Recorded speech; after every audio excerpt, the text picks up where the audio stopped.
Bienvenue dans cette nouvelle revue de moi-même, Jetfire. Cette fois-ci, ça va être Cheater Transmetal. Figurine sortie en, je dirais pas 20 ans, mais plus que 17 ans. Figurine qui est incomplète, je le dis tout de suite, il manque sa queue arrière et non sa queue en avant.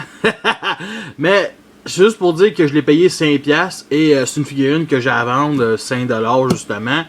Fait que pourquoi pas acheter le moi. C'est quand même assez chouette. Là, je le dis tout de suite, je l'ai acheté. Je n'irai pas dans un village des valeurs où c'est une figurine d'enfance d'un certain Canadien québécois. Fait que c'est une figurine qui, je pense, qui a été jouée avec la personne justement. Donc le cou ici se penche.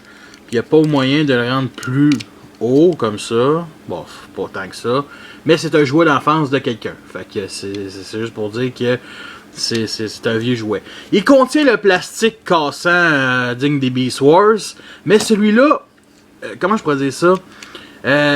M'a pas encore chié des mains, carrément. Parce que c'est quand même assez solide. Puis c'est une figurine que je pense c'est la troisième fois que je le manipule depuis 4 ans. Parce que ça fait bientôt 4 ans que je l'ai. Un beau plastique doré cheap. Non, mais il est cool, la couleur beau doré, des détails ici cybertroniens. La tête, je dis tout de suite, ici la mâchoire, c'est les mains qui sont séparées, qu'on peut séparer en deux. Fait que c'est pour ça que ça ressemble à une main, mais c'est quand même cool comme concept. C'est bien rare que des mains se transforment en mâchoire, fait que c'est quand même cool. Si c'est la place pour mettre la queue, justement. J'ai pas d'autre affaire pour mettre une queue, fait que tu sais, c'est... Ah, c'est que je vais arrêter de parler de graines pis de queue parce que ça fait assez louche. Côté articulation, c'est pas mal assez basique. Il y a ça ici, ça tourne 180 degrés.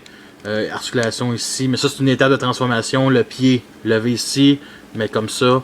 En arrière, levé comme ça, ramener comme ça, et comme ceci, et assez à fond. Mais ça, c'est toutes des étapes de transformation, parce que ça, c'est les pieds arrière, et c'est les pieds du robot. Il contient un mode véhicule, bien entendu, puis le mode véhicule de celui-là est un peu nul. C'est cette partie-là. J'ignore s'il faut les ouverts. Mais dans le Transmetal, la série Beast Wars, dans la série ATV, il pouvait avoir un mode véhicule et lui il pouvait voler avec ces genres de boosters ici comme ça.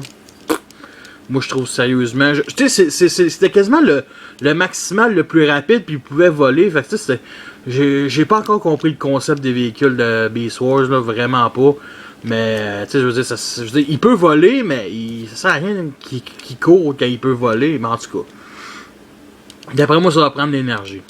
Fait qu'on va ramener ça comme ceci pour former encore l'animal et on va transformer avant toute chose justement, mais avant toute chose on va le comparer avec le Transmetal, pas Transmetal, excusez-moi, la version Universe 2002 qui est un repeint de la version 2.0 de Beast Machine, ok, que j'ai aussi acheté il y a 4 ans. En réalité, ces deux-là, ils ont 5 minutes de naissance différents. C'est des jumeaux de 5 minutes de... En tout cas, mais c'est juste pour dire que je préfère celui-là, mais lui tient quand même mieux. C'est spécial, mais lui c'est du Beast Machine, puis ça c'est du Beast Wars. Fait que ils ont au moins un bon 3-4 ans de différence. Lui, il a plus de détails que lui. Lui, il est plus simple, on va dire. Fait qu'on va commencer la transformation, qui est très simple. En commençant par les pieds, fait que on descend l'articulation ici. L'autre bord ne fait pas exception. On forme déjà le robot. Cette partie-là, on va la venir traverser comme ça. Et on va venir la glisser ici sur le torse. Comme ça. Pour former, on va se dire, un backpack. Cette partie-là, on va les venir séparer. On va prendre cette partie-là et la remettre sur le torse. Mais avant toute chose, on doit laisser passer la tête, comme ceci. Et on ramène ça, comme ça. Et oui, nous avons notre mode robot de Cheater Beast Wars Transmetal. Voici une petite comparaison avec justement Cheater Universe, qui est un repeint de Beast Machine, comme j'ai dit, qui fait vraiment... c'est quasiment du TIE Voyager. C'est du gros Deluxe. Je sais même pas si c'est du méga. Sérieux, non, je pense plus que c'est du Deluxe. Mais sérieusement, je les apprécie assez les deux. J'ai les deux à vendre, justement. Fait que celui de droite, 5$, puis celui de gauche, 20$, on va dire. Figurine rare, tout ça, ça. En tout cas, il est quand même chouette, là. La tête est quand même assez ressemblant. Au moins, il n'y a pas de double tête comme dans les versions Beast Wars normales. Là, c'est vraiment sa tête de psychopathe. Il y a vraiment une tronche de marde. Sérieux, on va se le dire, il y a vraiment une tronche qui fait... Tu sais, Cheater, pour moi, c'est un genre de personnage un peu... qu'on pouvait s'identifier, la jeune... Je dirais pas que c'est la jeune recrue parce que c'est Rat-Trap. Mais tu sais, c'est vraiment le personnage cool, le guerrier cool. Mais là, il y a vraiment une face de marde. On dirait qu'il y a un diamant. On dirait un personnage tiré. On dirait un méchant. C'est Cheater le méchant. Puis encore mieux, il a mangé des Cheetos. Fait qu'il y a... il a le corps plein de Cheetos, les cuisses puis les bras pleins de Cheetos. Fait que c'est vraiment un amateur de chips. J'apprécie les couleurs. Sérieusement, c'est un peu ridicule, mais s'il est comme ça dans la série, c'est correct. J'apprécie ici le bas du torse qui est en métal. Un petit peu dommage qu'ici, ça ne se clipse pas. Juste un petit picot, ça aurait été assez bien.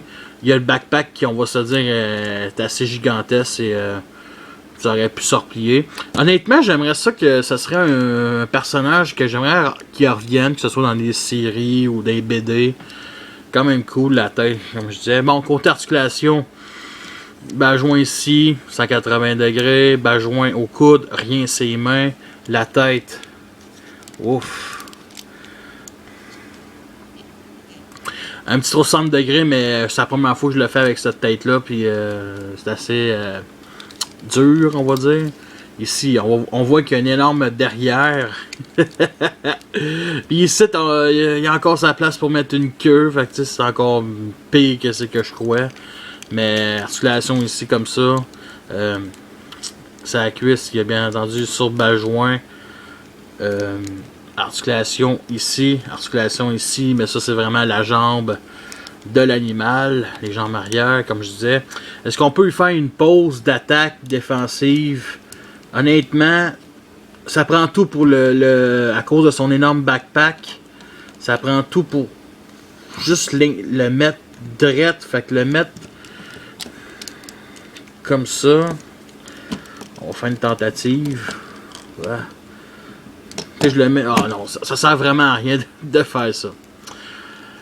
Malgré tout, ce que c'est une figurine qui en vaut la peine, sérieusement, achetez-la moi 5$. Si vous avez fan fini de Beast Wars, ça vaut la peine. C'est pas une figurine que je vais sortir, que j'ai bien sorti dans ma collection. C'est comme je disais, c'est une figurine à vendre. C'est loin d'être vraiment merveilleux, mais c'est pas affreux, presque. Mais j'aimerais ça qu'il y ait une autre version Generation de ce personnage-là en transmétal. Ça pourrait peut-être mieux sortir que cette version qui date de plus de 15 ans. Fait que sur ça, je vous laisse et à la prochaine.